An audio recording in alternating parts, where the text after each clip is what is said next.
I decided to do a video on sticking or riding, so to speak, because when I now started using Godot, I tried making a top-down 2D game, and at some point I had enemies sticking to the players while they were moving, and it became very annoying, and it took me a very long time to figure it out.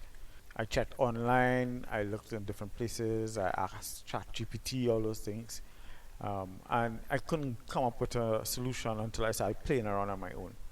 So if there's something to be learned here, is digging around and playing around with the engine on your own. You usually come up with answers eventually, and then you realize how simple it was, how easy the answer was. Recently I started a new project and reminded me of the first time it happened to me and how frustrating it was. So I decided to do this video to help anyone who might be having the same problem. I'm just gonna start a scene and add a player and an enemy so you can follow along. I'll just speed up the video and you just follow along, and I'll explain it after I'm done.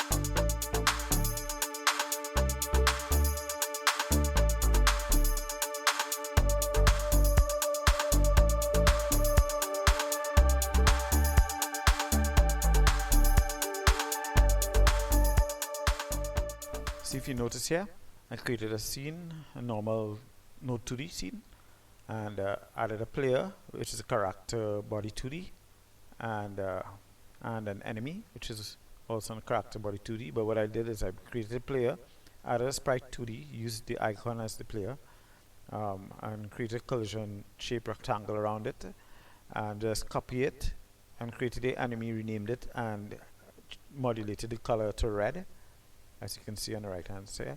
So you get a nice effect of a red enemy with a blue player. Let's just add some movement via script. Okay, so let me just select the player and add a script player. We'll just leave it in the default area for now. It's a CharacterBody2D, and I'm just going to copy some code to make life easy. Okay, I'm just going to copy some code that I had elsewhere that I was already using in another project, and I'm just going to add it in here.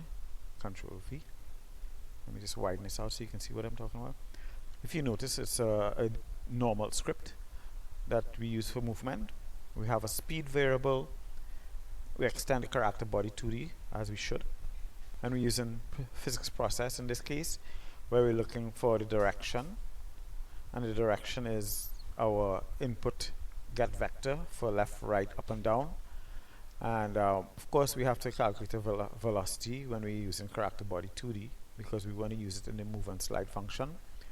So the velocity will be the direction that we just found out from movement, multiplied by the speed, the constant speed that we have up here, and we just use move and slide to make life easy. Let's just play this. We can move our player around. It collides with our enemy. Great. Let's just add a code for the enemy now. Let's go back to our enemy node here and add script. And I'm just going to copy what I had from another project here, and I'll just explain it as I go along. As you can see here, it also extends CharacterBody2D. Similar, there's a speed variable, but this is exported so we can see it in the inspector. We have a direction as well. Our direction starts at vector 20. We have a change timer and the change interval. Change timer is equal to change timer minus that delta. So you're basically counting down. Every time the process runs or the physics process runs, the timer goes down, and if the timer reaches 0, we change our direction. And for our direction, we have to give a vector to x and y value. We use random f range for x and random f range for y, and we normalize that, because if we don't normalize it, if the enemy moves in a diagonal direction, it sometimes speeds up. When the change timer reaches 0, we want to change it back to our change interval, which at the top here is 0.5 seconds. and that runs all over again. So every time the change timer reaches 0, we change direction. Of course, we have to apply that movement now, so the velocity is equal to the direction that we figured out here, the vector 2 multiplied by the speed, and again we use move on slider. Save this and let's run, and you see how enemy moves. So enemy is moving autonomously. Of course, we have no colliders around the screen, so it could disappear across the screen, but this happens. I'm not pressing arrows anymore. Okay, let me add some borders to the screen with colliders, and we'll move on from there. I'll do this quickly again.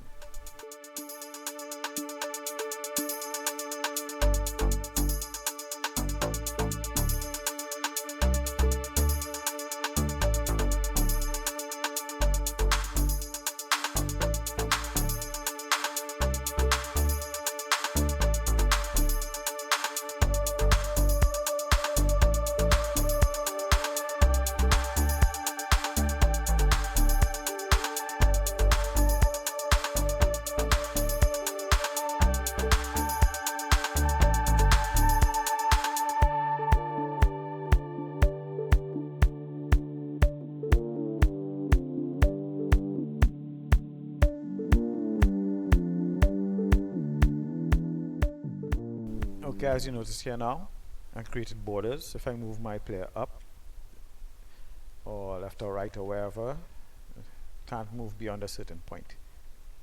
Great, so our enemy can't move out either. Now I'm going to just leave my player here, and I'm not moving anymore. If you notice on the left hand side here, I'm not pressing any arrows anymore, and the player is stuck to the enemy, and that was really irritating. This was the issue I was getting, and I was looking for answers all along, because this was supposed to be my top-down project and I couldn't figure it out. So I went online and I looked for answers. I could not find a proper answer, anything that worked for me. I decided to ask ChatGPT, which, as you know, sometimes can send you into one convoluted loop and you end up getting more confused sometimes. Wait, what? Eventually I just sat down with it and I played around and I figured it out. I'm just going to go through the so-called fixes that I found online first, and so that you can appreciate the frustration that some people have to go through when learning new engines.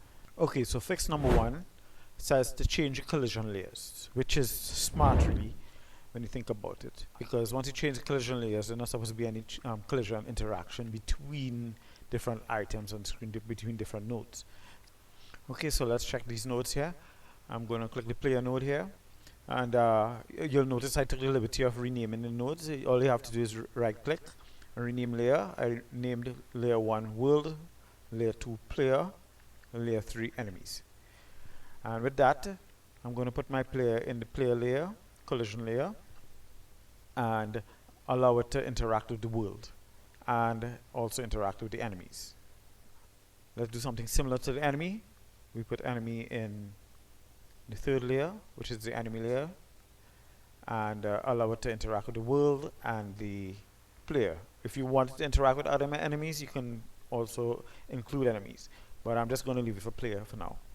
And for our walls, let's just select all our static body 2Ds, shift and select, go into the collision, and we don't need the world to interact with itself. You can leave it as is, but I'm just going to remove this here.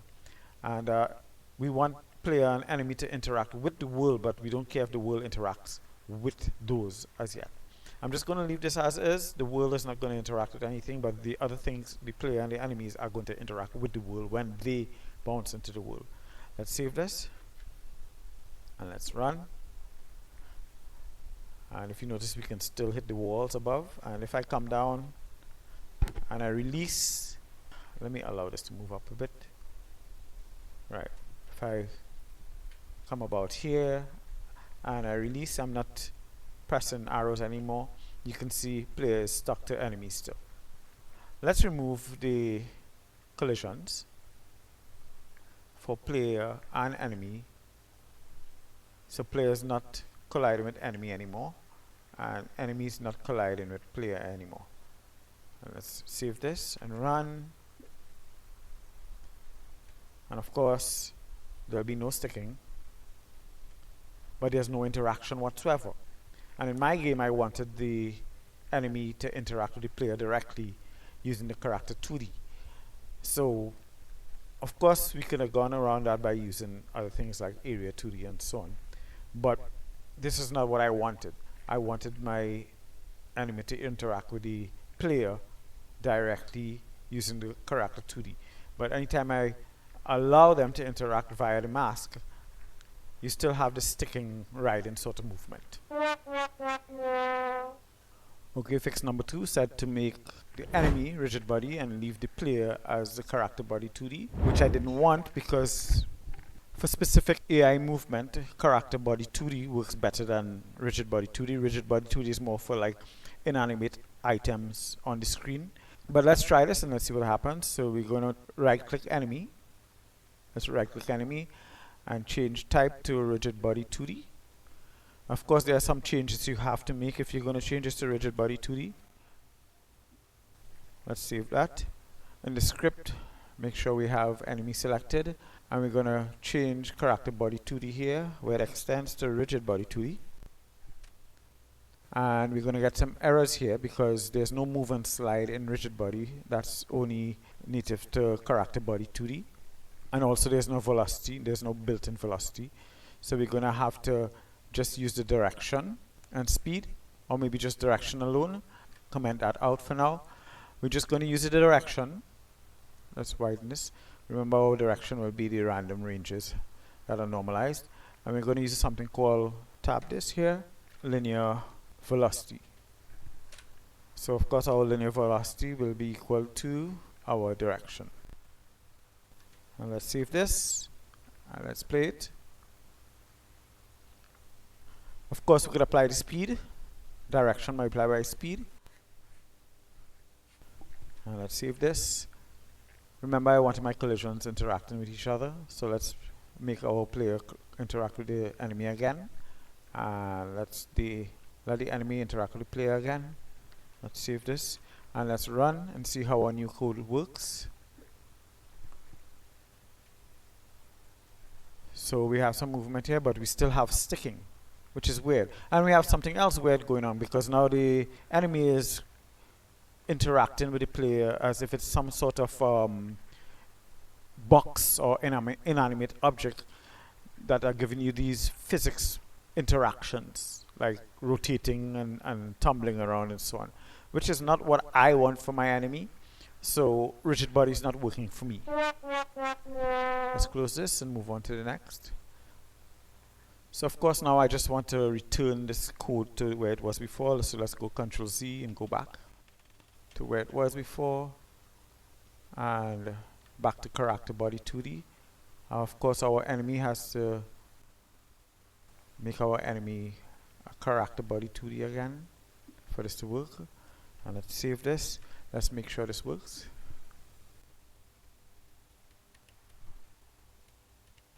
They're still sticking, but there's no tumbling and all those sort of things that we got with the rigid body 2D.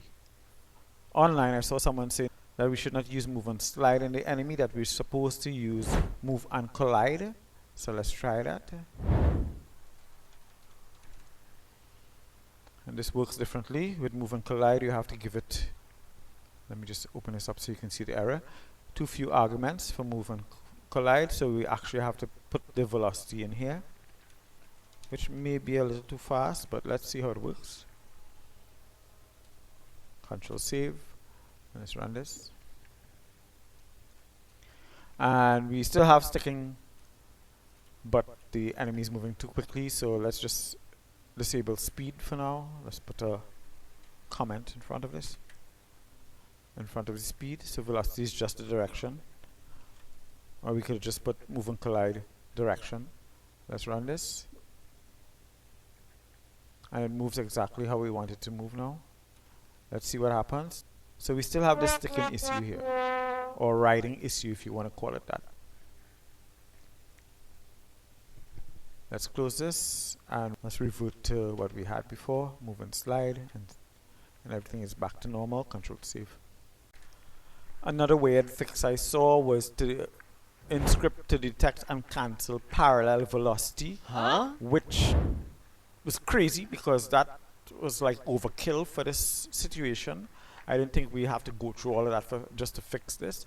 Basically, what it does is it's saying that the normals of the collision bodies are aligned to each other, and that's why they stick.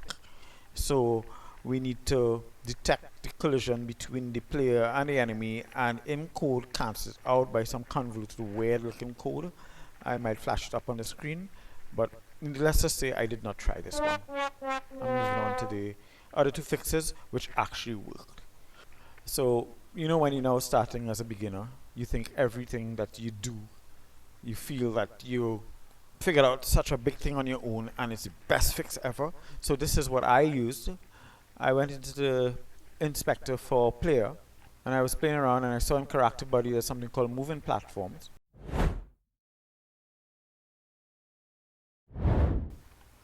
And I decided I'm going to remove all these layers here for floor layers. So our world layer, our player and our enemy layers are not floor layers because apparently this was meant for platformers. So what is going on in the game is that the player was detecting the enemy as a floor, and if it was the other way around, the enemy above the player might detect the player as a floor and stick to the player.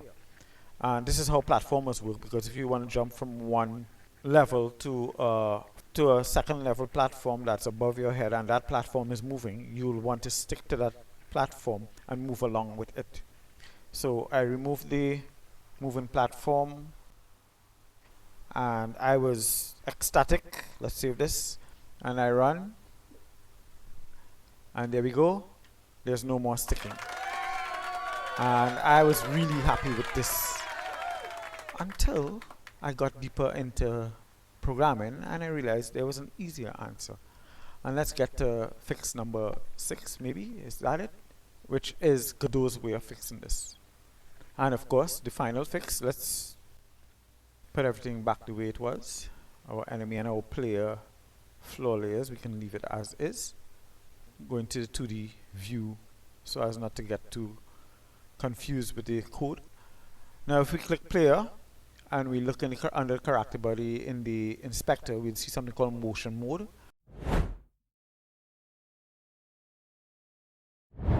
Grounded is meant for platformers.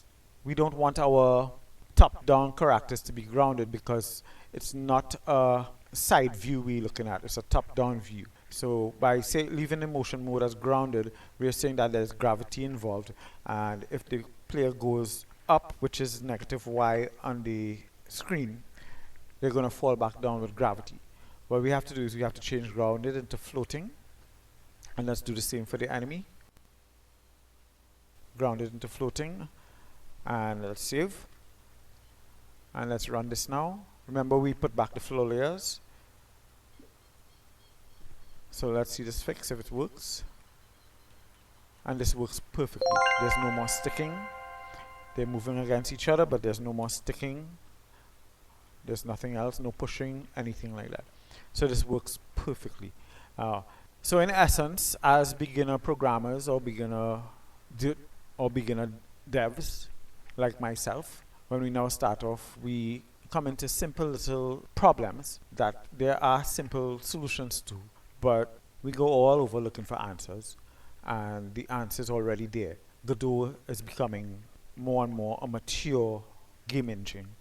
But I hope this was interesting and informative to you, but it's something that had me frustrated for a few days when I now started off. So I just wanted to share this with you all. See you in the next one. Bye.